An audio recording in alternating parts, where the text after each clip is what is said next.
We're back talking expectations versus reality. This is part 2 of our series. If you didn't see last week's video, that was part 1. I'll put a link in the description down below. But in this one, we're going to go over booking sites. It has created an obstacle that makes us have to do a little more research. We're also going to talk about expenses. $2,100 in 6 months. So last but not least, we're going to talk about decision fatigue. We've actually had arguments about whose turn it was to make a decision. There's a lot to cover in this video, folks, so let's get rolling. Let's talk about booking sites and our expectations. Let's do it. I really didn't think that booking sites would be difficult, did you? No, I kind of thought that we would only have to book them out a week or 2 at a time. Be pretty easy. Yeah, not difficult. And we use sites like, we used RV Trip Wizard, we've used Harvest Host, Google. We use a host of different apps.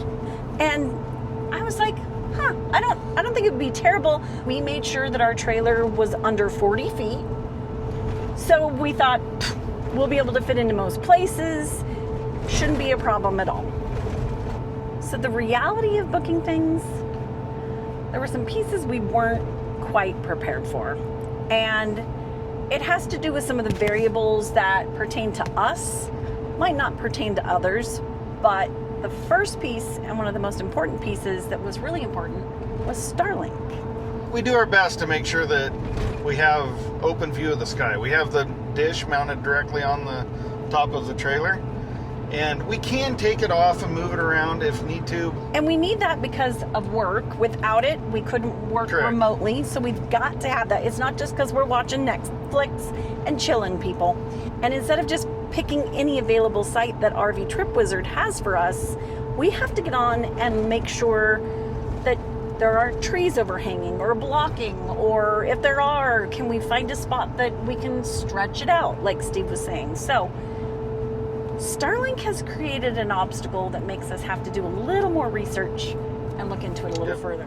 The next variable that we had to deal with that had an impact on us is we have 2 dogs. Tater and Bubba, the Frenchies.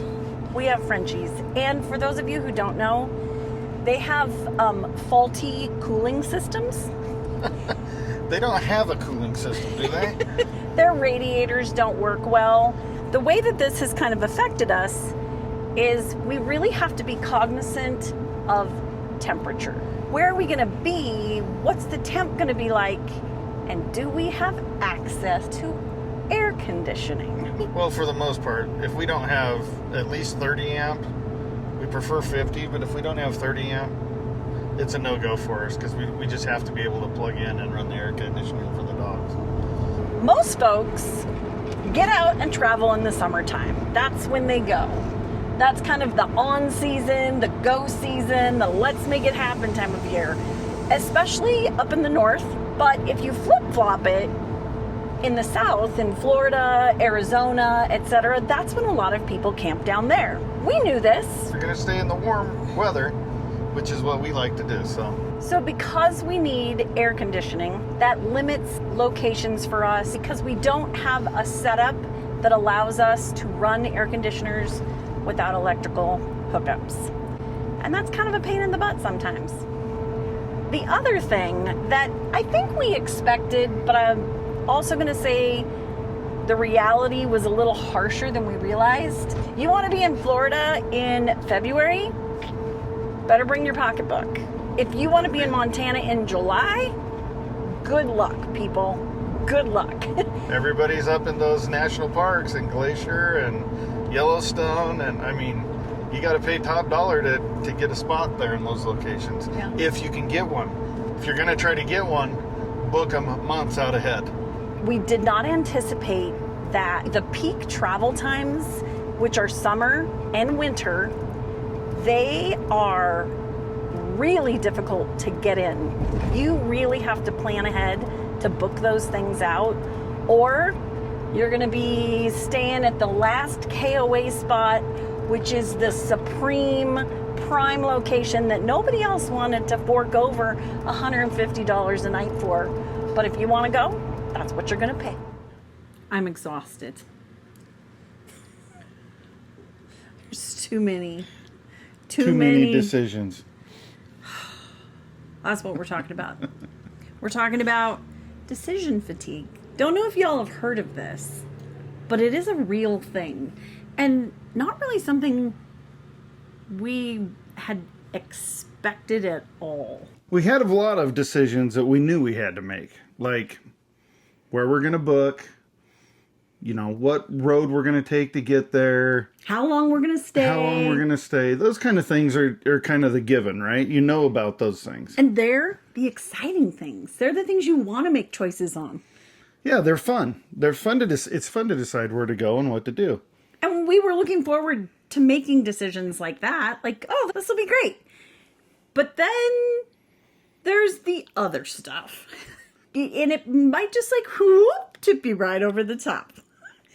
And that is all the everyday little decisions that you used to make without even thinking about it suddenly become very taxing.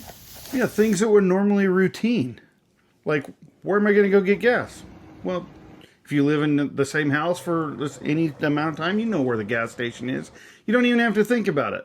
But when you're on the road and you've got to go grab some fuel, it's like, okay, where am I going to look? Which one am I going to go to? Who's got the lowest price? All those little things just compound on top of one another. And it changes every time you go somewhere else.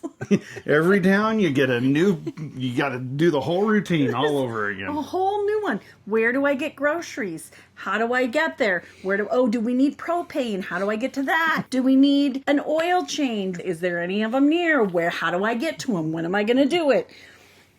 Things that normally were familiar, that you had, like you said, routines to, you don't have anymore. Well, and the new routine is to constantly look at Google Maps because you're always trying to figure out where you're going and what you're doing.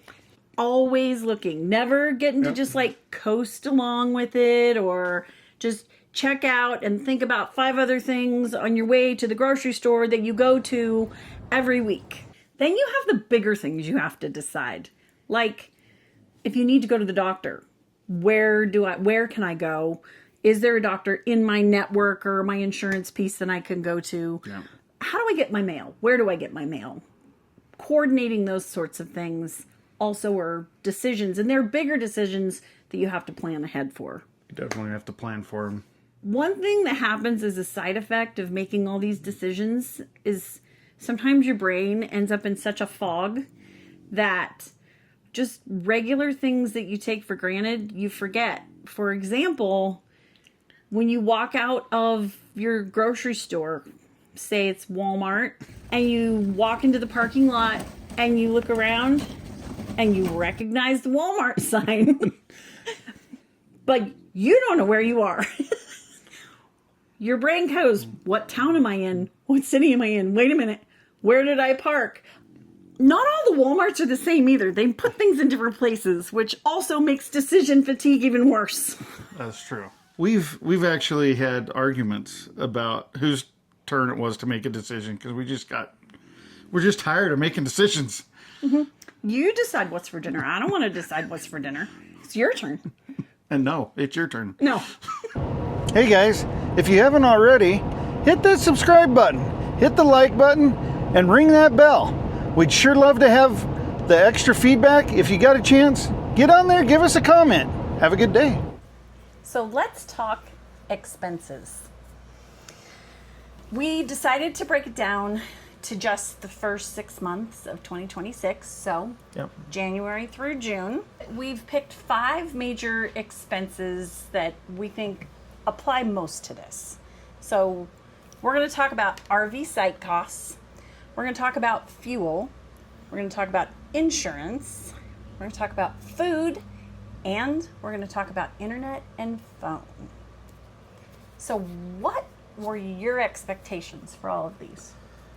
I definitely thought it was going to be cheaper than what it has been. I kind of thought it would save us money long term, honestly. From where we were living, I thought this would be a cheaper route to go, honestly.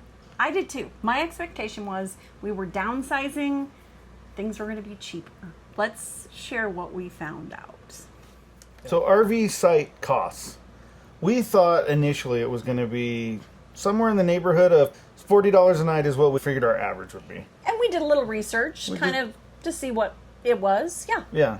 Our true numbers have come out to be about $52 using stays at, parks, RV parks, private parks, wherever. We ended up boondocking for like 9 days out of that in that time frame, and we also mooch dock with our brother-in-law for 30 days. 30 days. During that whole window, it's like 181 days, we came up with an average of $52, which was higher than we expected. And when you start adding up the numbers, that adds quite a bit of cost to this overall stays. Yeah, $12 difference from what we expected times 181. It's like $2,100 in 6 months. So it adds up. So fuel costs, a little bit higher than what we kind of expected. I think we expected when we were talking about this, maybe $500 or so a month is about what we were thinking. And it's ended up being about $720 a month. Some random person just stopped me in the gas station parking lot because they saw how much our fuel bill was and were stunned. But fuel's one of them things that really can get swayed based on how often you move. When we moved across the U.S. in May, from the East Coast all the way to the West Coast, we spent really close to $2,200 in the month of May. So that added up quite a bit. Yeah, the timing with what had happened with fuel prices, all of a sudden, some of the prices were jumping to over $6 a gallon for diesel. It makes a difference. So insurance. I have to be honest, I thought our insurance was going to be quite a bit less because we were downsizing. We were going from a 2,200 square foot house and 3 automobiles to a trailer and 1 truck. I was like, this isn't going to be anything. And we'd had the trailer before and it had been part of our house policy. It wasn't that expensive. So our total costs when we were living in our home were $366 a month. Mm-hmm.